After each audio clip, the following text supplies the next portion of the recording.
మరొకసారి మీ అందరికీ షవోత్ అవ్వండి. అందరూ బాగున్నారని ఆశిస్తున్నాను. చిన్న ప్రార్థన చేసుకుందాం. మహోన్నతుడ మహాగణుడ జీవం గల తండ్రి, తమరు ఘనమైన పరిశుద్ధమైన శ్రేష్టమైన పూజించిన నామానికి స్తోత్రాలు. ఈ రాత్రికాల సమయంలో తండ్రి మీరు మాతో ఉండమని, మాలో ఉండమని, మీ తోడ యొక్క మాటలను బట్టి మమ్మల్ని నడిపించమని, మీ కృపలో మమ్మల్ని భద్రపరచమని, చక్కని శబాతును మాకు ఇచ్చిన్నారు. మరి యొక్క వారమును కూడా మాకు అనుగ్రహించున్నారు. ఈ యొక్క నూతన వార ప్రారంభంలో తండ్రి మీరు మమ్మల్ని దర్శించమని, ఈ వారమంతా తమ రెక్కల చెట్టు మనం భద్రపు చేసి కాచిదాచి కాపాడమని తమ ప్రియకుమారుడు మరక్షుడు విమోచకుడైన సోమేశ్వరి నీతిని బట్టి ప్రార్థిస్తున్నాం పరమ తండ్రి. ఆమేన్ ఆమేన్. అందరికీ షలోమ్ అండి. మరొకసారి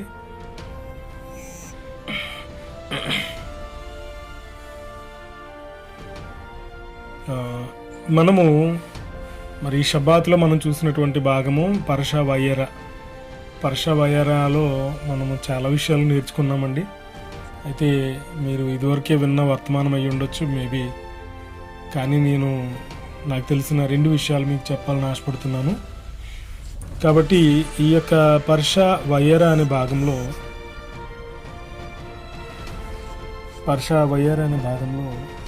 మనము నిర్గమకాండం 6వ అధ్యాయం 2వ వచనం నుంచి 9వ అధ్యాయం 35వ వచనం వరకు మనం నేర్చుకుంటాం. ఈ విషయాల్లో అంటే మోషే రబ్బీన్ గారు పరమతండ్రి యొక్క మాటలను బట్టి పరమతండ్రి ఆయనకు ప్రత్యక్షమై ఆయనతో మాట్లాడిన అనేక మాటల గురించి, అలాగే మరి ఆయనను మరి ఇజ్రాయెల్ ప్రజలను ఏ విధంగా విడిపిస్తారో ఆయనకు ప్రత్యక్షమై చెప్పడం, తర్వాత మరి మోషే రబ్బీన్ గారిని మరి ఫరో దగ్గరికి వెళ్ళి ఫరోతో మాట్లాడమని చెప్పడం, ఈ విషయాలన్నీ కూడా మనం ఈ యొక్క పరషా భాగంలో మనం నేర్చుకుంటామండి. అయితే ఈ యొక్క పరషా భాగములో ప్రథమంగా మనకు కనబడేది ఏంటంటే ఆయన యొక్క నామము ప్రత్యక్షపరచబడటం, రెవల్యూషన్ ఆఫ్ హిజ్ నేమ్, అలాగే విమోచన యొక్క విధానాన్ని కూడా ఆయన చూపించడం జరుగుతుంది అన్నమాట. ఈ విధానంలో మనం చూసినప్పుడు ఒకసారి ఎవరైనా దయచేసి నిర్గమకాండం 6వ అధ్యాయం 3వ వచనం చదవరండి.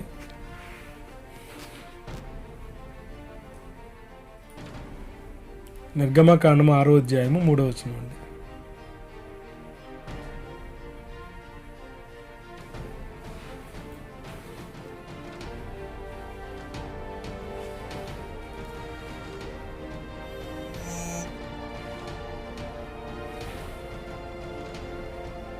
అమ్మ ఎవరో చదవట్లేదండి. నిర్గమకాండము 6వ అధ్యాయం 3వ వచనం.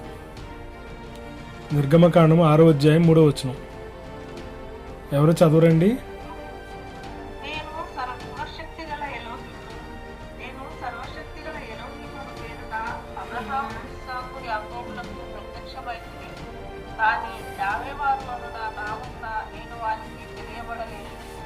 చాలండి. అంటే ఇక్కడ ఈ భాగంలో మనకు ఒక విషయం తెలుస్తుందండి. ఏంటంటే హషేమ్ ఏం చెప్తున్నారంటే, I appeal to Abraham, to Isaac and to Jacob as El Shaddai, సర్వశక్తిమంతుడను అనే పేరు మీద వాళ్ళకి ప్రత్యక్షమయ్యాను, కానీ యోధే వావుహే అనే నామంలో వాళ్ళకి నేను ప్రత్యక్షం అవ్వలేదు అని చెప్తున్నారు. సో దీని గురించి మనం ఇంకా కొంచెం ముందుకు వెళ్ళి ఆలోచించినప్పుడు, while the patriarchs knew God as a sustainer within the laws of nature, El Shaddai, అంటే సర్వశక్తిమంతుడును అని ఎలోహిం వారు ఏం చేస్తూ ఉన్నారంటే తన ప్రజలకు, అంటే పితరులైన అబ్రహాం, ఇస్సాకు, యాకోబులకు ఆయన యొక్క సర్వశక్తి తత్వం ఏ విధంగా ఉందో దాన్ని బయలుపరుచుకున్నారండి. అలాగే the children of Israel were about to enter him as YHWH, the one who transcends nature to fulfill his covenant promises.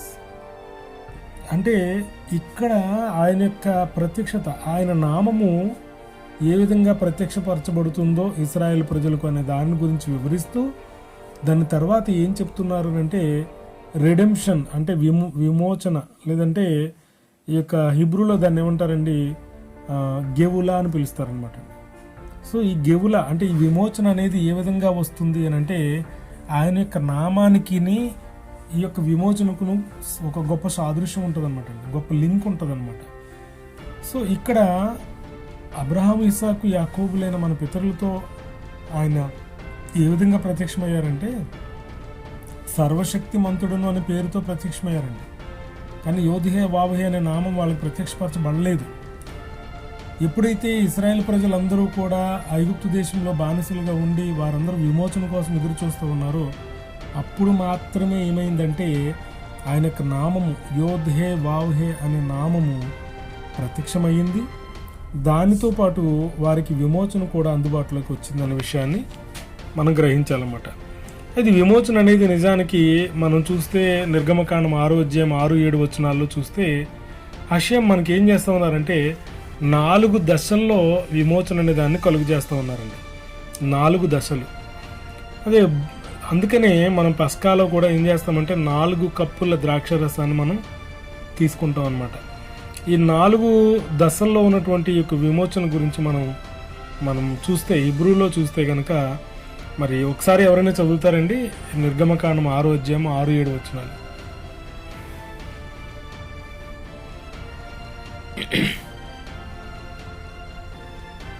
నిర్గమకాండము అమ్మ చదవండి.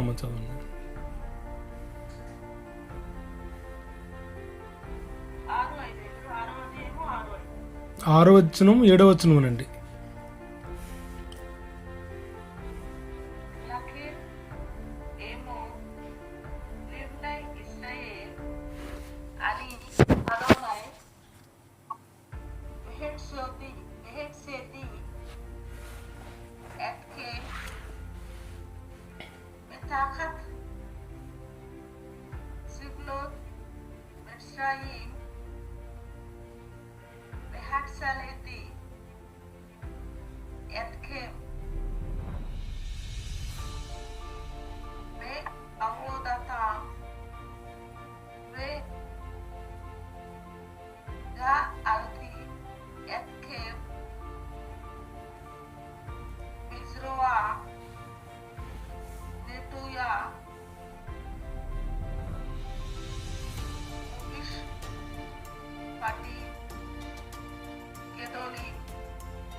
చాలండి. ఇక్కడ మనం చూస్తే కనుక మనకి ఒక 4 పదాలు చాలా డిఫరెంట్గా మనకు కనిపిస్తూ ఉంటాయండి. చాలా ప్రత్యేకంగా చాలా ప్రత్యేకమైనవిగా కనిపిస్తూ ఉంటాయి. మొదటిది ఇప్పుడు అమ్మగారు చదివారు, దాంట్లో వే హోట్సితి అనే పదం కనిపిస్తుందండి. వే హోట్సితి అంటే I will bring you out, నేను మిమ్మల్ని బయటకు తీసుకువస్తాను అని చెప్పడానికి వే హోట్సితి అనే మాట వాడబడిందండి.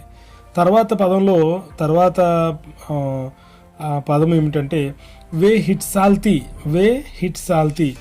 అనే మాట కనిపిస్తుంది. హిట్సాల్తీ అనే మాట హీబ్రూలో ఏంటంటే ఐ విల్ డెలివర్ యూ, నేను నిన్ను విమోచిస్తాను. ఐ విల్ డెలివర్ యూ అంటే డెలివర్ అంటే ఏంటంటే నేను విడిపిస్తాను, విమోచిస్తాను. అలాగే మూడోది ఏంటంటే గాల్తి అనే మాటకి ఏంటంటే రిడీమ్, నిన్ను విడిపించుకుంటాను. I will deliver you. మూడోది ఏంటంటే ఐ విల్ రిడీమ్ యూ, నిన్ను విడిపిస్తాను.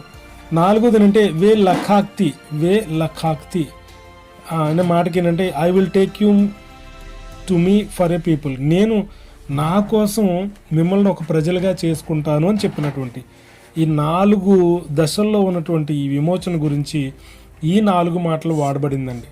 సో ఈ 4 మాటల్లో కూడా ఏమవుతాయనంటే these expressions map the journey from physical slavery to spiritual intimacy at Sinai. ఇక్కడ ఈ 4 మాటలు ఏ విధంగా ప్రారంభించబడి ఏ విధంగా ముగుస్తున్నాయనంటే మనం నిజానికి ఒక భౌతిక సంబంధమైన ఒక దాస్యత్వము నుంచి భౌతిక సంబంధమైన దాస్యము నుంచి విడిపించబడి ఆత్మ సంబంధమైన ఒక కలయికగా సేనాయి పర్వతం దగ్గర వాళ్ళందరూ కూడా కలుసుకున్నట్లుగా మనం చూస్తాం. సో ఈ మొత్తం ప్రాసెస్ అంతా కూడా 4 దశల్లో జరుగుతుందండి. ఈ 4 దశల్లో నుంచి మనం అర్థం చేసుకోవాలంటే but there is a 5th expression in verse 8. So 8వ వచనంలో మనకి ఇంకొక మాట కనిపిస్తుందండి. దయచేసి 8వ వచనం కూడా మీరు చూడండి, మీరు చదవద్దులే. కానీ అక్కడ ఏముంటుందంటే వే హెవ్తి వెహవ్తి అనే పదం కనిపిస్తుంది.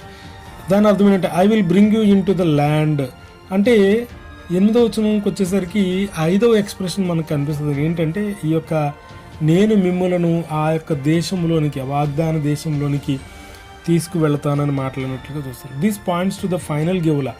ఈ 4 ఒక రకమైతే ఈ 8వ వచనంలో ఉన్నటువంటి 5వ ఎక్స్ప్రెషన్ ఉంది చూసారా, అది మాత్రం చివరి విమోచనకు సూచనగా ఉందన్నమాట అండి.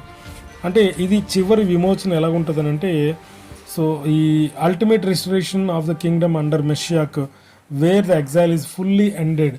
ఆ చివరి మాట చెప్పాలనుకునేసరికి ఏమవుతుందనంటే 4 దశల్లో ఉన్నటువంటి మొదటి విమోచన జరుగుతుంది. ఆ తర్వాత చివరి విమోచన, చివరి విమోచకుడైన యెషువా మెస్సయ్య వారి యొక్క ఆధ్వర్యంలో ఇది జరుగుతుంది అనే విషయాన్ని మనం గుర్తెరగలన్నమాట. సో దీనికి ముందు ఏం జరుగుతుంది, ఈ విమోచనకు ముందు ఏం జరుగుతుంది అని అంటే భయంకరమైన తీర్పులు జరుగుతాయండి. ఈ తీర్పులు దేన్ని సూచిస్తాయని అంటే మరలా ఈ తీర్పులు కూడా విమోచనను సూచిస్తాయి అనమాట. The plagues in Egypt were not merely punishments. ఐగుప్తులో వచ్చినటువంటి ఈ 10 రకాల తెగుళ్ళు కూడా నిజానికి అవి శిక్షలు కాదు, కానీ they were a diminishing of idolatry proving that the God of Israel is sovereign over all creation. అంటే ఇవి నిజానికి తీర్పులు కాదు, అవన్నీ శిక్షలు కూడా కాదు, కానీ ఐగుప్తు దేవతలందరికంటే, ఐగుప్తనే కాదు కానీ నిజానికి ప్రపంచంలో ఉన్న దేవతలు దేవుళ్ళందరికంటే హషేం గొప్పవారు అని నిరూపించడం కోసం ఆయన పంపించినటువంటి వ్యాధులుగా మరి మనం పరిగణించాలన్నమాట. విసి గెజ్రేషవా. ఇక్కడ మనకి గెజ్రేషవా అనేటువంటి ఒక విధానం మనకు కనిపిస్తుందండి. గెజ్రేషవా అనే మాట మీకు అర్థం కావాలంటే ఎలా చెప్పాలంటే, తోరాని అధ్యయనం చేయడానికి దాదాపు 32 పద్ధతులు ఉంటాయండి. 32 పద్ధతుల్లో గెజ్రాషవా అనేది ఒక పద్ధతి అనమాట. ఈ గెజ్రాషవా అనేటువంటి విధానంలో it is a thematic link between the plagues of Egypt and the bowls of wrath in Revelation 16. అంటే ఈ గెజ్రాషవా అనే మాటకి ఏంటంటే, ఏదైనా ఒక విషయాన్ని చెప్పాలనుకున్నప్పుడు, ఒక పెద్ద విషయాన్ని చెప్పాలనుకున్నప్పుడు ఒక చిన్న దాన్ని ఉదాహరణగా చెప్తూ ఉంటారు, లేదంటే ఒక చిన్న విషయాన్ని చెప్పాలనుకున్నప్పుడు ఒక పెద్ద విషయాన్ని ఉదాహరణగా చెప్తూ ఉంటారు. సో అలా చెప్పడానికి వాడే పద్ధతిని గెజ్రాషవా అని పిలుస్తారు. ఇందులో ఇక్కడ ప్రకటన గ్రంథం 16వ అధ్యాయంలో మనకి ఉన్నటువంటి ఈ యొక్క ఉగ్రత యొక్క కొమ్మరింపులు ఏవైతే ఉన్నాయో, ఈ కొమ్మరింపులన్నీ కూడా మరి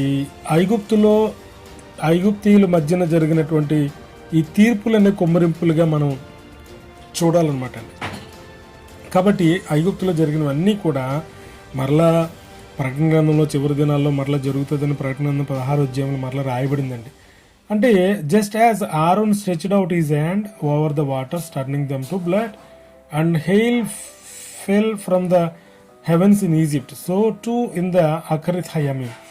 సో ఎప్పుడైతే ఈ యొక్క అహరోన్ గారు తన చెయ్యి చాచి ఆ నీళ్లను మీద, అంటే ఆ నీళ్లను ఇలా కొట్టినప్పుడు ఆ నీళ్ళన్నీ కూడా, నైలు నది యొక్క నీళ్ళన్నీ కూడా రక్తంగా మారిపోతున్నాయి. అంతేకాదు పరలోకము నుండి, అంటే షమాయం నుండి ఏమవుతున్నాయనంటే మరి భయంకరమైనటువంటి తెగుళ్ళు దాని మీదకి రప్పించబడుతూ ఉన్నాయి. ఇవన్నీ కూడా మరలా చివరి దినాల్లో అకరిత్ హయమీం అంటే చివరి దినాలు, ఎండ్ ఆఫ్ డేస్ అండి. సో మెస్సయ్య యొక్క దినాలకు ముందు జరుగుతాయి ఇవన్నీ కూడా మరలా జరుగుతాయి. దీస్ సైన్స్ రీఅపియర్, ఇవన్నీ కూడా తిరిగి మరలా జరుగుతాయని మనకి గ్రంథం బోధిస్తూ ఉంది. మీకు తెలుసు, మీకా గ్రంథంలో రాయబడింది, అంతేకాదు ఇంకా యెహెజ్కేలు గ్రంథంలో కూడా రాయబడింది అనమాట. సో మీరు గమనిస్తే కనుక అప్పుడు ఎందుకు ఇవన్నీ కుమ్మరించబడతాయంటే, అప్పుడు కూడా ఎందుకు కుమ్మరించబడతాయనంటే హషేమే ఎలోహిం తప్ప ఇంకొక దేవుడు ఈ భూమి మీద లేడు అని చెప్పడం కోసం మాత్రమే ఇవన్నీ కుమ్మరించబడతాయి అనమాట. The pattern of the first exodus sets the template for the final exodus. ఈ మొదటి విమోచనకు ఏదైతే పరమ తండ్రి ఒక విధానాన్ని రూపొందించారో, మరి అదే విధానము చివరి విమోచనకు కూడా అది అప్లై అవుతుంది. చివరి విమోచనలో కూడా అలాగే జరుగుతుందని మనం గమనించాలన్నమాట. సో దీనికోసం యెహెజ్కేలు గ్రంథంలో ఒక మాట రాయబడిందండి. యెహెజ్కేలు 28వ అధ్యాయము 25-26 వచనాలు దయచేసి ఎవరైనా చదవండి. యెహెజ్కేలు గ్రంథము 28వ అధ్యాయము 25, 26 వచనాలు.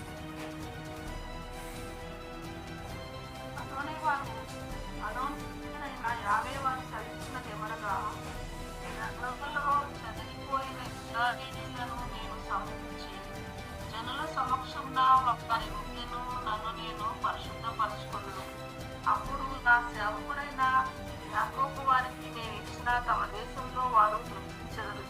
వారు అందులో నిర్భయముగా నివసించి ఇల్లు కట్టుకుని ద్రాక్ష తోటలు నాటుకొందురు. వారి చుట్టూ ఉండి వారిని తిరస్కరించుచు వచ్చిన వారికందరికీ నేను శిక్ష విధించిన తరువాత వారు నిర్భయముగా నివసించు కాలమున నేను తమ ఎలోహింనైన యావేనై ఉన్నానని వారు తెలుసుకుందరు. చాలండి. ఇక్కడ మరి ప్రవక్త అయినటువంటి యెహెజ్కేలు గారు కూడా మాట్లాడుతున్న విధానం ఎలా ఉందనంటే, ఆనాడు ఐగుప్తు నుంచి వారు బయటకు వచ్చిన విధానం ఎలాగైతే ఉందో అలాగే ఉందండి. అందుకనే ఈ రోజున, అంటే ఈ ప్రత్యేకమైన విమోచన కల్పించి ఈ రోజున ఈ పర్షా భాగంలో హఫ్తరా భాగమును మనం యెహెజ్కేలు గ్రంథం 28వ అధ్యాయాన్ని చదువుకుంటాం. మనం చదువుకున్న భాగాన్ని చదువుకుంటాం అనమాట. అందుకని యెహెజ్కేలు గారు కూడా ఏం చెప్తున్నారంటే, when I have gathered the house of Israel from the peoples, అంటే అనేకమైన దేశాల్లో చెదిరిపోయిన నా బిడ్డలను నేను మరలా సమకూర్చినప్పుడు, ఇజ్రాయేలు ప్రజలను సమకూర్చినప్పుడు, then they shall dwell in their land. వాళ్ళు ఏం చేస్తారంటే వాళ్ళు వాగ్దానం చేయబడిన దేశంలోనే వాళ్ళు నివసిస్తారు, అది కూడా నిర్భయంగా నివసిస్తారు. And they shall know that I am the Lord their God, అంటే నేను వాళ్ళ దేవుడిని, వాళ్ళ ఎలోహింను, వాళ్ళ తండ్రిని అని అందరూ తెలుసుకునేలాగా మరలా ఆయన ఈ చివరి విమోచన జరిపిస్తానని చెప్తున్నారు అన్నమాట. సో మనము మరి దాదాపు 11వ నెలలోనికి మనం ఎంటర్ అవుతున్నాం. బ్లెస్సింగ్ ద న్యూ మంత్, 11వ నెల షవాట్ అనే నెలలోనికి మనం వెళుతూ ఉన్నామండి. ఈ నెలను కూడా మనకి ఏంటంటే షవాట్ అనేది నిజానికి బాదము చెట్టుకు సాదృశ్యంగా ఉందండి. షక్కేద్ అంటారు, బాదం ఆల్మండ్ ట్రీని మరి షక్కేద్ అంటారండి. ఈ షక్కేద్ అనేటువంటి నెల ఈ షవాట్ అనే నెలకు సాదృశ్యంగా ఉంది. ఇది ఏంటంటే మరి పుష్పించడంలో మొట్టమొదటిది, చిగురించడంలో మొట్టమొదటి అని మనకు తెలుస్తుంది అనమాట. అందుకనే మనం ఇర్మియా గ్రంథం 1వ అధ్యాయంలో విషయం ఏం చెప్తారంటే, ఐఎమ్ వాచింగ్, నేను చూస్తున్నాను. వాచింగ్ అనే పదం ఇబ్రూలో ఏమున్నదంటే షొక్కేద్ అని రాయబడిందండి. షొక్కేద్ అని రెండు కూడా ఒకటే పదాలు. Over my word to perform it as we approach this new month may we be redeemed, that just as the almond blossoms quickly, Hashem is hastening the day of our complete redemption in Yeshua. So ఈ నెలలో మనకి ఏంటంటే, ఈ నెల దేన్ని సూచిస్తుందంటే చిగురించడాన్ని సూచిస్తుంది అనమాట. So దేనికి చిగురించడం అనంటే, మరి యెషువాలో మనము ఒక గొప్ప విమోచన కొరకు మనం ఎదురు చూస్తున్న వాళ్ళంగా ఆ విమోచనను త్వరపెట్టి ఏ విధంగా అయితే ఈ బాదం చెట్టు త్వరగా పూస్తుందో, త్వరగా పెరిగి అది ఫలించి మరి దాని యొక్క కాయలు కాస్తుందో, దానికి సాదృశ్యంగా ఉందండి ఈ నెల అంతా కూడా. సో మీరు గమనించవచ్చు, అహరోన్ గారి యొక్క చేతికర్ర ఏమైంది అని అంటే, తర్వాత కాలంలో అది చిగురించింది, దానికి త్వరగానే కాయలు కాసినాయి. మీ అందరికీ తెలుసు, ఆ కర్రలు దాచినప్పుడు అహరోన్ గారి చేతికర్ర మాత్రమే త్వరగా అది పువ్వులు పూసి కాయలు కాసినట్లుగా మనం చూస్తాం.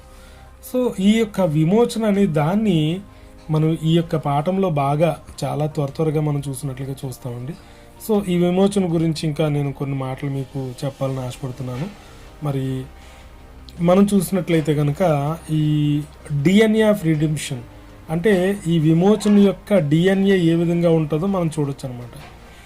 సో మనం ఈ యొక్క బుక్ ఆఫ్ రిడెంప్షన్, ఈ యొక్క నిర్గమకాండాన్ని మనం చదువుతున్నప్పుడు దీన్ని ఏమంటారంటే, నిజానికి సెఫర్ హా గెవులా అని పిలుస్తారండి. Sefer HaGevula, Book of Redemption. We discover that the Hebrew language itself holds the secret to transforming our reality. In this week's portion, as the process of the Exodus begins, the sages reveal a stunning diamond in the text.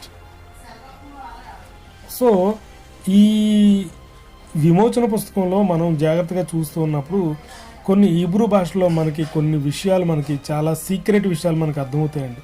So మరి గత వారంలో నేను మరి పకోడ్ if code అనేటువంటి ఒక secret password గురించి నేను మాట్లాడాను. అటువంటిదే ఈరోజు కూడా ఒక పాస్వర్డ్ లాంటి పదం, ఇంకొక పదం ఉందండి. ఆ పదం గురించి ఈరోజు మనం నేర్చుకుందాం. ఈ యొక్క విమోచన అనేది ఏ విధంగా ప్రారంభించబడుతుంది అంటే the sages reveal A stunning diamond in the text. So జ్ఞానులు ఏం చెప్తున్నారంటే ఈ రోజు మనం నేర్చుకున్నటువంటి ఈ పాఠంలో ఒక గొప్ప విలువైన సమాచారం, ఒక చిన్న పదం గురించి మాట్లాడుతూ వాళ్ళు ఏం చెప్తున్నారంటే ఇది చాలా గొప్ప విలువైన సమాచారం అని చెప్తున్నారు. అది బుక్ ఆఫ్ యాల్కుత్ హముషియాక్ అనేటువంటి గ్రంథంలో, ఇది ఒక మిద్రాషం గ్రంథం అండి. యాల్కుత్ ముషియాక్ అనేటువంటి గ్రంథంలో రిడెంప్షన్ అండ్ తోరా అనేటువంటి దాని గురించి మాట్లాడుతూ ఉన్నప్పుడు వయరా అనే పదంలో, మరి ఈ వయరా అనేటువంటి పర్షా భాగం గురించి మాట్లాడుతున్నప్పుడు 2 పదాల గురించి మీరు మాట్లాడారు. మొదటిది ఏంటంటే గెవులా. ఇదంతా సెఫర్హా గెవులా అనే పదం ఇందాక మీరు విన్నారు. గెవులా అంటే ఏంటండి? విమోచన అని అర్థం. మరి వీళ్ళు ఎక్కడి నుంచి విమోచించబడాలి అని అంటే ఐగుప్తు నుంచి అని కాదు. వాళ్ళు ఐగుప్తులోకి వెళ్తే ఐగుప్తులో నుంచి, బబులోనికి వెళ్తే బబులో నుంచి, మరి అషూర్కి వెళ్తే అషూర్లో నుంచి, ఎక్కడికి వెళ్తే అక్కడి నుంచి బయటికి రావాలి. సో వీళ్ళు బయటికి రావాలంటే ముందు అక్కడికి వెళ్ళాలి కదా. సో దాన్ని ఏమంటారంటే చెర అని పిలుస్తారు. చెరని హీబ్రూలు ఏమంటారండి? ఎవరైనా చెప్తారా?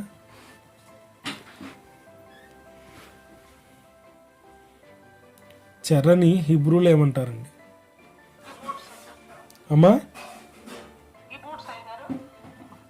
కిబూట్స్ కాదమ్మా. కిబూట్స్ అంటే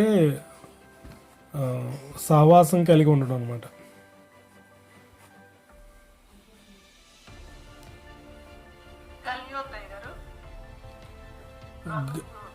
కిబుట్స్ గలియోత్ అనేది వేరమ్మా, అది వేరు.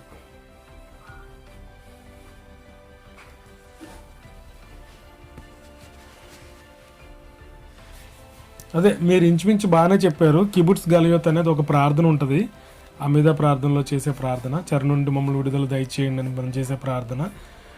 అయితే చెర అనే పదానికి అర్థమేంటి? హిబ్రూలో పదం ఏంటంటే గోలా అని పిలుస్తారండి. గోలా. ఈ గోలా అనే పదంలో కూడా ఎన్ని అక్షరాలు ఉంటాయంటే మరి గిమెల్ ఉంటుంది, వావ్ ఉంటుంది, లామెద్ ఉంటుంది, హే ఉంటుంది. సో గోలా, గిమెల్, వావ్, లామెద్, హే. అలాగే విమోచన అంటే రిడెంప్షన్, దాన్ని ఏమంటారంటే గెవులా అని పిలుస్తారు. గెవులా అనే పదానికి హిబ్రూలు ఏమంటారంటే గెవులా అనేది హిబ్రూ పదం అండి. దానికి ఏముంటాయంటే గిమెల్, ఆలెఫ్, వావ్, లామెద్, హే. ఇందులో 5 అక్షరాలు ఉంటాయి. రెండింటికి 2 పదాలకి ఎన్ని తేడాలు వచ్చినాయండి? మీరు ఎవరైనా చెప్పగలుగుతారా?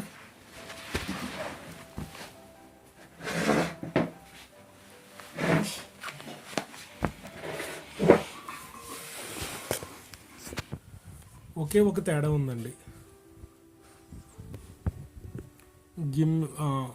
చెర అనేది ఏమో గోలా అంటారు, విమోచన అనే దాన్ని గెవులా అని పిలుస్తారు.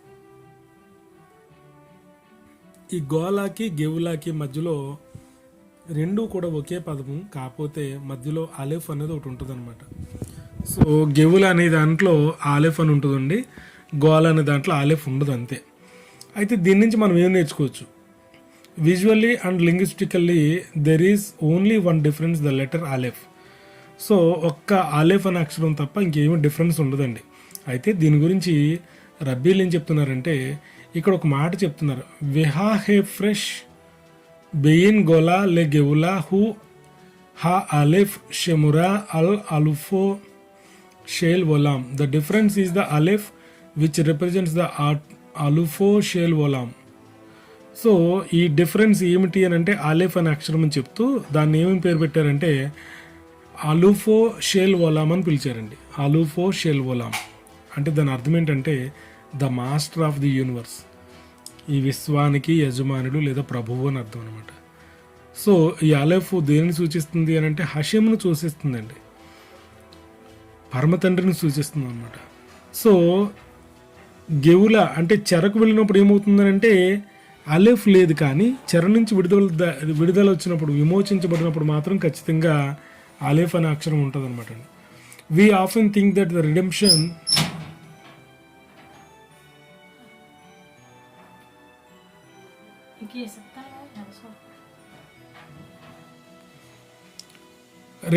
విమోచన అనేది means escaping our current situation. అంటే మనకున్న ప్రస్తుత పరిస్థితి నుంచి మనము తప్పించుకోవడమే ఈ యొక్క విమోచన అనే మాటను విమోచన అని అర్థం అండి.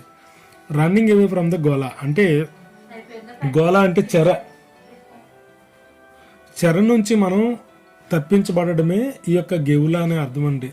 But the Hebrew reveals a deeper truth. కానీ హిబ్రూ భాషలో ఒక గొప్ప లోతైన మర్మం మనకు దాగి ఉందండి. You do not need to destroy the world to find redemption, you need to INCET the aleph in to it. So మీరు విమోచన ఎలాగంటే ఎలా తప్పించుకోవాలి, ఎలాగ దీని నుంచి విడిపించబడాలి, ఏ విధంగా నేను పారిపోవాలి, ఇక్కడి నుంచి ఏ విధంగా తప్పించుకోవాలి అనేది మనం ఆలోచించడం కాదు. కానీ ఇందులోనికి అంటే మనం చెరలో ఉన్నప్పటికీ కూడా we need to find you do not need to destroy the world. ఈ ప్రపంచాన్ని నాశనం చేయనక్కర్లేదు, కానీ we have to find redemption.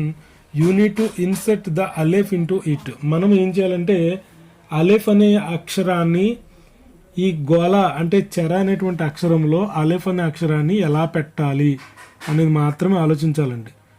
కాబట్టి ఈ అలెఫ్ అనేది ఏమిటి అక్షరం అంటే పరమతండ్రికి సూచనగా ఉంది. ఇంకా నువ్వు దేనికి సూచనగా ఉందని ముందు చెప్తాను.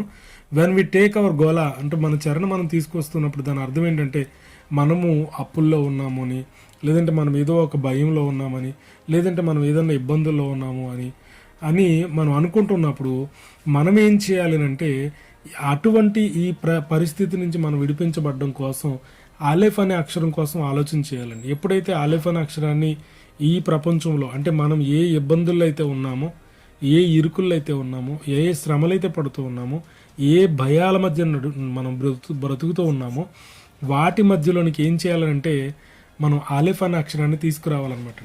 అప్పుడు ఏమవుతుంది అంటే the exhale remains the same vessel but it is now illuminated by the divine presence. కానీ అదే చెరలో ఉంటాం మనం, కానీ అక్కడ ఏమవుతుందనంటే డివైన్ ప్రెజెన్స్, హషేమ్ యొక్క ప్రసన్నత, హషేమ్ యొక్క మహిమ మనతో ఉంటుంది. కాబట్టి మనం ఏం చేస్తామంటే విడిపించబడతాం అనమాట. సో ఇందులో రబ్బీలు చెప్తున్నటువంటి ఒక గొప్ప విషయం గురించి, వాళ్ళు సీక్రెట్గా బోధిస్తున్న దాని గురించి మనం మాట్లాడుకుంటే, సో ఈ రబ్బీలు చెప్పేదంతా కూడా క్రొత్త నిబంధనలో మనకి మనకి ప్రత్యక్షమవుతున్నట్టు కనిపిస్తుందండి. If the aleph is the specific letter required to turn exhale into redemption, we must ask who is aleph.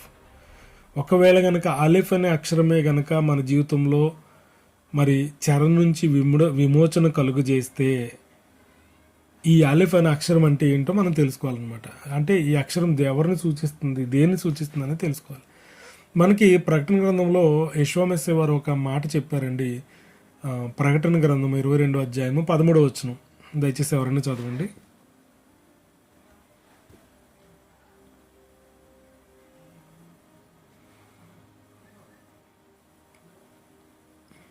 నేనే అల్ఫయు ఒమేగయు, మొదటివాడను కడపటివాడను, ఆదియు అంతమునై ఉన్నాను. చాలండి. యెషోవా వారు చెప్తున్న మాట ఏమిటంటే నేనే ఆలెఫ్ను తవును. అదండి.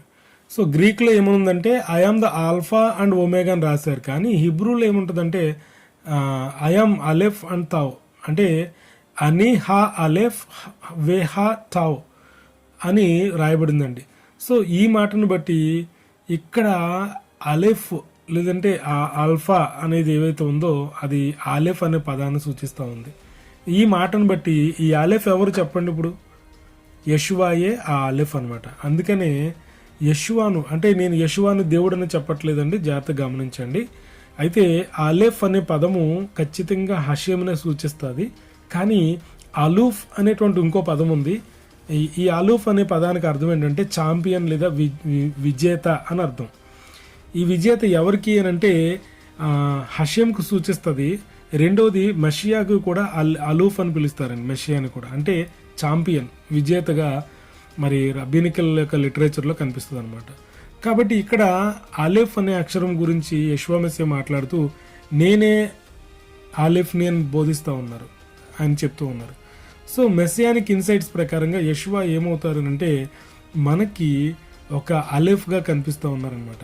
సో ఇక్కడ మనం గమనించాల్సింది ఏంటంటే యెషోవా మెస్సయ్య వారు మనల్ని మనం పర్ఫెక్ట్గా మారిపోయేదాకా ఉండి అప్పుడు మనల్ని విమోచించాలనుకోరు. కానీ ఈ enters the Gola of our lifes. ఆయన ఏం చేస్తారంటే మనం ఆహ్వానిస్తే మన జీవితాల్లో మనం చెరలో ఉన్నా కూడా ఆయన చెరలోకి వస్తారట. He enters the Gola of our lifes. మన జీవితం అనే చెరలో, మనం ఏ చెరలో ఉన్నామో ఆ చెరలోనికి ఆయన వస్తారట. ఆ చెరలోనికి ఆయన వస్తారంట. అంతేకాదు ఏం చేస్తారంటే he inserts himself into hour darkness. అంటే ఆయనంతటా ఆయనగానే మన యొక్క భయంకరమైన చీకటి జీవితంలో, అవర్ హిస్టరీ, మన చరిత్రలోను, అవర్ పెయిన్, మన యొక్క బాధల్లో కూడా ఆయన మనం ఆహ్వానిస్తే ఆయన వెంటనే మన లోనికి వస్తారట. So he is the aleph who structurally transform our exile into geula. ఆయన ఏం చేస్తారంటే మన చెరను ఆయన ఎలా మార్చేస్తారంటే విమోచనగా మార్చేస్తారంటే గోలా అనేటువంటి దాని నుంచి గెవులా అనే దానిగా అలెఫ్ వస్తే గెవులాగా మారిపోద్దండి. సో ఈ విమోచనగా ఏ విధంగా మారుతుంది అని రబ్బీలు తెలియచేస్తూ ఉన్నారు. కాబట్టి మనం నిజంగా మరి యెషువాను మెస్సేగా అంగీకరించిన వాళ్ళు, ఎవరైతే యెషువాను అలూఫ్ అంటే ఛాంపియన్గా అంగీకరిస్తారో వాళ్ళందరూ కూడా వారి జీవితంలో కష్టాలు, బాధలు, ఏ విధమైనటువంటి చెరలో ఉన్నా కూడా వాళ్ళు కనుక అలేఫ్ అనే అక్షరాన్ని ఆహ్వానించినట్లు మరి మెషియాకు వారిని ఆహ్వానించినప్పుడు వాళ్ళు ఏమవుతారంటే వాళ్ళు ఉన్నటువంటి చెర కూడా విమోచనగా మార్చబడుతుందనే విషయాన్ని మరి నేను మీకు ఈ రాత్రి కాల సమయంలో తెలియజేస్తున్నా. తండ్రి తన మాటలు దీవించి ఆశీర్వదించును గాక. ఆమేన్.